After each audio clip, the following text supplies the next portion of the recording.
안녕하세요. 동국대학교 안영찬 교수입니다. 오늘은 제7강 미래의 리더를 위하여인데요. 혹시 오늘이 마지막 강의라는 사실을 아시나요? 마지막인 만큼 모두 힘내어 봅시다. 그럼 강의 시작하겠습니다. 먼저 강의 시작에 앞서 이 강의는 알렉스 칸트로위츠의 저서 Always Day 1을 바탕으로 저 안영찬 교수의 인사이트를 더해 재구성하였다는 점을 밝힙니다. 미래의 리더는 변화에 적응하고 혁신을 주도할 수 있어야 합니다. IT 기자로서의 경험을 바탕으로 핵심 역량과 가치관을 깊이 탐구하는 것이 중요합니다. 이러한 리더십은 기업의 지속 가능성을 높이고 변화하는 세상에서 성공을 이끌어낼 수 있습니다. 코넬 대학 노사관계 스쿨 입학 첫 주 뉴욕주 북부의 유리병 공장을 방문했습니다. 기술적 완성도는 인상적이었지만 63일 무사고 표지판 아래의 화장실 시간 관리 이야기는 충격적이었습니다. 이 경험은 경영학이 제조업에 뿌리를 두고 있다는 사실을 깨닫게 했습니다. 100년 전 공장은 경제의 중심이었고 경영은 위협과 공포로 이루어졌습니다. 근로자는 지각하면 해고당했고 업무에 뒤처져도 해고당했습니다. 1990년대 중반부터 정보가 지배하는 경제로 이동하며 기업은 물리적 능력보다 정신적 능력을 중시하게 되었습니다. 이러한 변화는 경영 방식의 근본적인 재고를 요구했습니다. 맥그리거의 사이로는 과거의 공장 스타일을 반영하며 직원들은 게으르고 감시가 필요하다는 믿음을 가집니다. 반면 의의로는 1960년대 혁신을 강조하며 직원들이 스스로 동기를 찾고 좋은 대우를 받을 때 최고의 성과를 낸다는 믿음을 제시합니다. 이러한 변화는 기업 경영 방식에 큰 영향을 미쳤습니다. 새로운 변화의 물결이 다가오고 있습니다. 의론이 추구했던 마케팅 계획과 창조적 회계 솔루션, 고객 서비스는 이제 컴퓨터가 주도합니다. 컴퓨터는 사내 복지에도 신경 쓰지 않습니다. 우리는 다음 이론에 대해 생각해야 합니다. 윌리엄 오치의 ZI론은 1980년대 일본의 경제적 성공을 설명하려 했지만 이후 일본 경제가 침체되면서 주목받지 못했습니다. 미래 리더십의 본질적 질문은 리더십과 경영의 의미, 현재 위치, 향하는 방향, 미래 리더에게 요구되는 것들입니다. 이러한 질문에 답하기 위해 과거를 돌아보고 미래를 전망하는 여정을 시작했습니다. 이는 리더십의 본질을 이해하고 미래의 방향성을 설정하는 데 중요한 역할을 합니다. 과거로의 여행은 미래 리더의 모습을 상상하며 시작됩니다. 뉴욕에서 출발해 코넬 대학교가 있는 이타카로 가는 길은 구불구불하고 나무잎 색깔이 바뀌기 시작하는 그림 같은 초가을 풍경이 펼쳐집니다. 우리는 어디서 왔는지를 이해함으로써 어디로 나아갈 것인지 예측할 수 있습니다.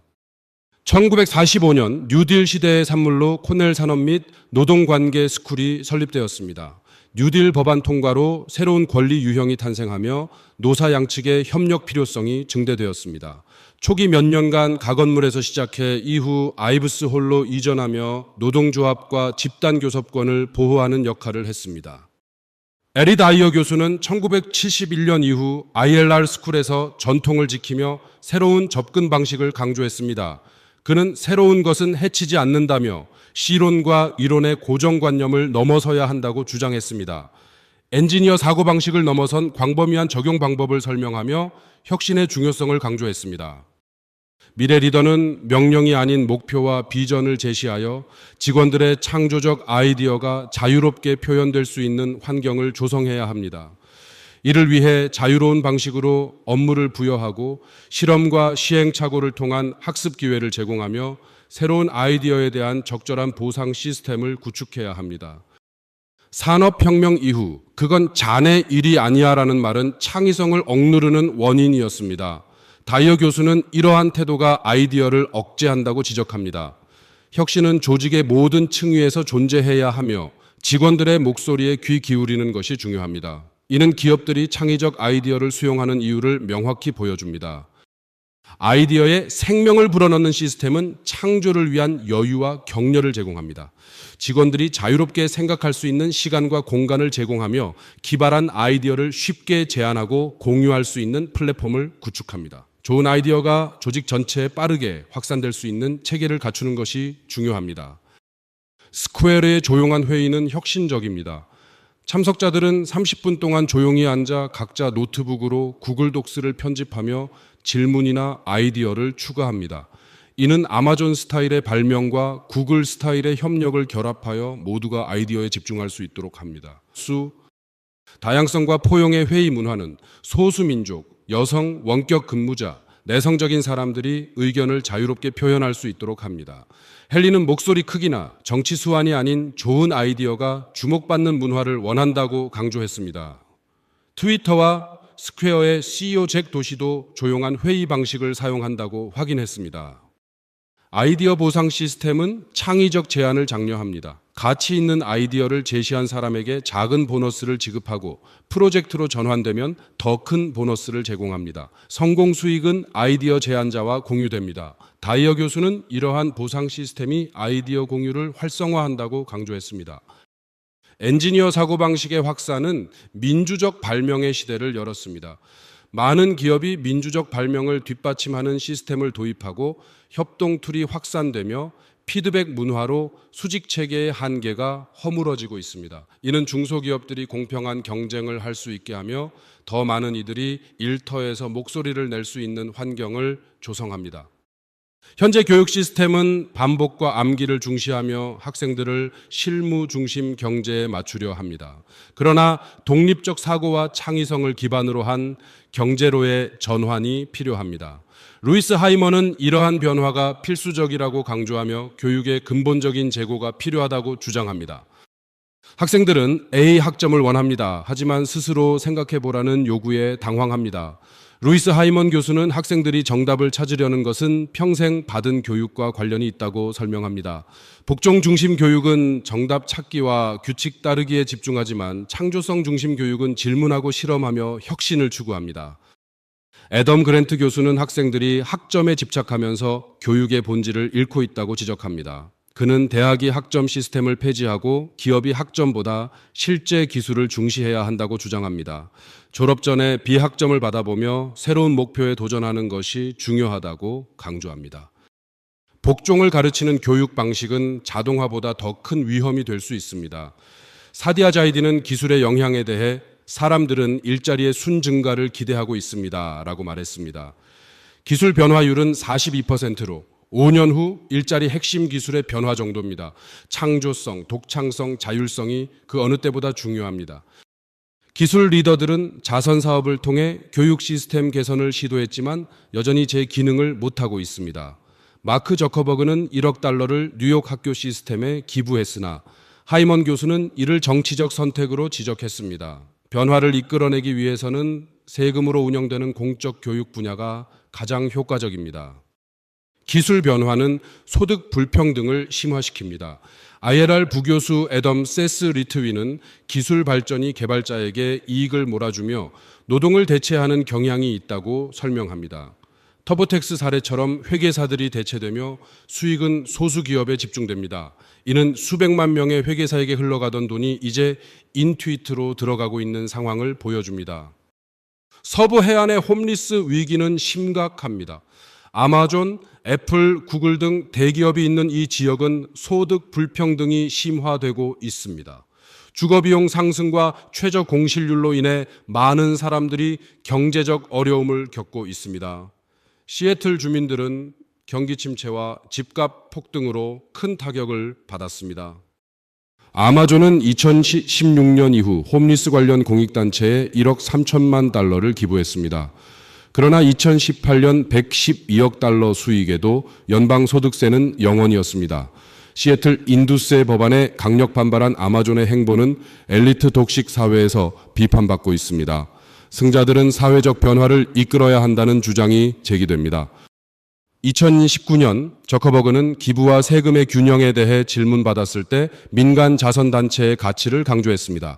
그는 공공의 이익을 위해 수백억 달러를 사용할 계획이라 밝혔지만 경제 시스템의 공정성에 대한 의문도 제기했습니다. 더 많은 세금을 내야 한다는 주장에 대해 그는 아니오라고 답했습니다. 2018년 로이터는 아마존의 AI 채용 도구가 여성 차별을 했다고 보도했습니다. 이 시스템은 여성 후보자에게 낮은 점수를 부여했으며 여성이라는 단어가 포함된 이력서와 두 여대 졸업생에게 불리하게 작용했습니다. 아마존은 이 도구가 실제 채용 과정에 사용되지 않았다고 밝혔지만 문제점을 인식하고 있었습니다. AI 편향 문제의 근본 원인은 인력 구성의 불균형에서 비롯됩니다.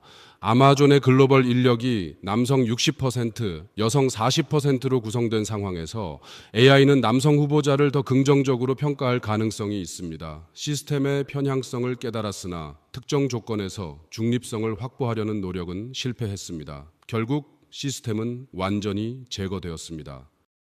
알고리즘 공정성 전문가 이퍼마 아주나는 미래 리더들이 편향 문제를 해결하기 위해 지속적으로 기술적 부분을 점검해야 한다고 강조합니다. 특히 자동화된 채용 및 보상 시스템이 확산되는 상황에서 그 중요성이 더욱 커지고 있습니다. 성공적이고 책임 있는 리더라면 이러한 도구 사용에 따른 책임을 외면해서는 안 됩니다. 투명성과 공개는 편향 문제를 점검하는 데 필수적입니다. 기업들은 내부 감사를 비밀로 유지하며 외부에 공개하지 않으려 합니다. 이는 다른 기업들이 같은 실수를 반복하게 만들고 광범위한 피해를 초래합니다. 아마존의 사례처럼 시스템 문제를 공개하지 않으면 실패로 이어질 수 있습니다. 2009년 경기 침체 직전 ILR에서 해고를 주제로 한 강의를 들었습니다. 2013년 3월 실제로 해고당했습니다. 새로운 상사와 면담 직전 인사팀이 서류를 검토하는 모습을 보고 예감이 들었습니다. 30분도 안 되어 건물 밖으로 나왔습니다. 그날 뉴욕시를 몇 킬로미터나 걸으며 마음을 달랬습니다. 오퍼러티브 미디어는 온라인 뉴스 사이트의 비즈니스를 효율적으로 관리할 수 있는 소프트웨어를 개발했습니다. 월스트리트 저널, NBC 유니버설, 내셔널 퍼블릭 미디어 같은 주요 언론사가 주요 고객이었습니다. 디지털 광고 시장은 변화하고 있었고 오퍼러티브 소프트웨어는 이를 단순화했지만 여전히 오류와 혼란이 많았습니다. 자동화 도입의 순간 오퍼러티브는 자동화 수용과 기존 방식 고수 사이에서 망설였습니다. 자동화된 광고 판매를 지원할지 인간 기반의 기존 비즈니스 방식을 유지할지 결정하지 못했습니다. 결국 시장 경쟁에서 뒤처지며 성능도 미흡했습니다. CEO 마이클 러는 이로 인해 자리에서 물러났습니다. CEO 러는 자동화된 광고 판매 방식을 밀어붙이지 않은 것을 후회했습니다.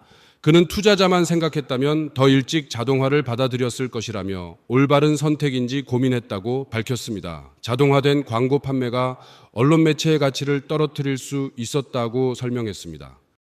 자동화 시스템으로 광고를 구매하는 광고주들은 무엇을 읽고 있는가가 아니라 누구에게 다가가고 있는지에 더 많은 관심을 기울였습니다.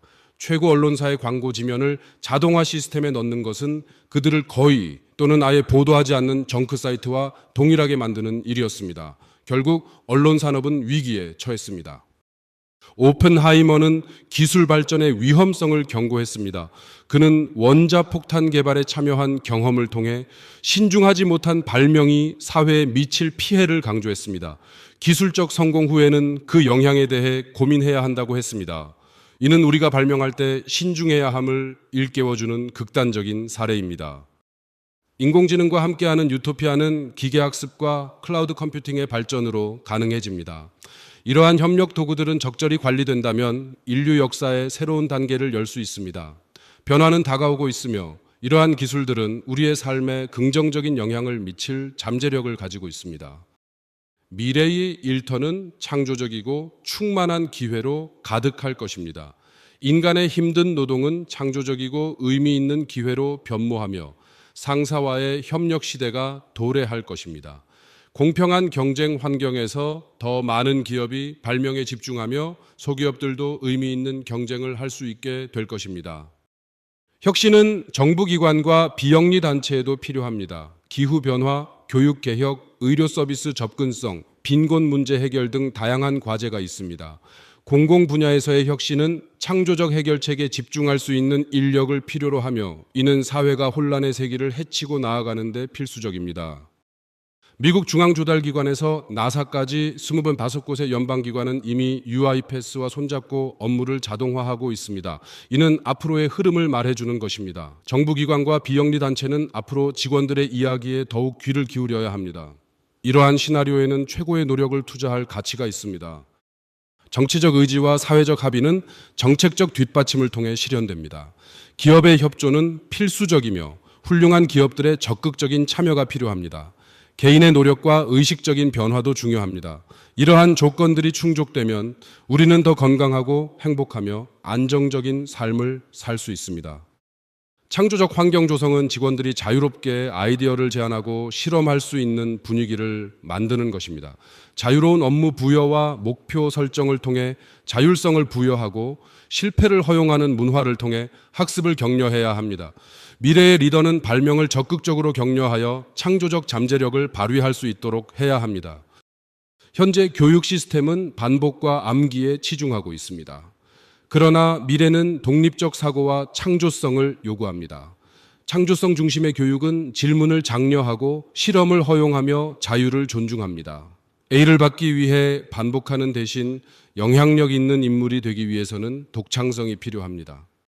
기술 거물들의 자선 사업은 의미가 있지만 사회 문제 해결에는 공정한 세금이 필요합니다. 민주적 절차를 통한 체계적이고 포괄적인 해결이 중요합니다. 리트윈 교수는 신중하고 민주적인 절차가 필요하다고 강조합니다. 현재 시스템은 전혀 공정하지 않으며 공정한 세금이 사회 문제 해결에 필수적입니다. AI 시스템의 편향을 감시하고 공개하는 것은 필수적입니다. 지속적인 모니터링과 투명한 감사가 필요하며 문제가 발견되면 즉시 시정 조치를 취해야 합니다. 성공적이고 책임 있는 리더는 이러한 도구 사용에 따른 책임을 외면해서는 안 됩니다. 차별과 편향 문제는 그대로 남아 있으며 도구가 문제를 심화시킬 위험이 있습니다. 기술 발전의 시대에 우리는 신중한 발명을 추구해야 합니다. 기술적 가능성만으로 모든 것을 실행할 필요는 없습니다. 오퍼러티브의 마이클 리오 CEO는 자동화를 서두르기보다 언론 매체의 가치를 보호하려 했습니다. 그의 선택은 윤리적으로 옳았습니다. 기술적 성공 후에는 어떻게 해야 할지 고민해야 합니다. 리더는 자동화와 기술 발전으로 소외된 사람들에게 집중해야 합니다. 재교육 및 전환 프로그램을 제공하는 것은 고용 안정을 위해 매우 중요합니다. 기술 중심 지역의 사망률 증가와 사회 안전망 강화와 같은 구조적 문제를 해결하면 경제 격차를 완화할 수 있습니다. 시애틀의 매트 하트먼이 제안한 바와 같이 효과적으로 지원받으면 누구나 더 많은 기여를 할 수 있습니다.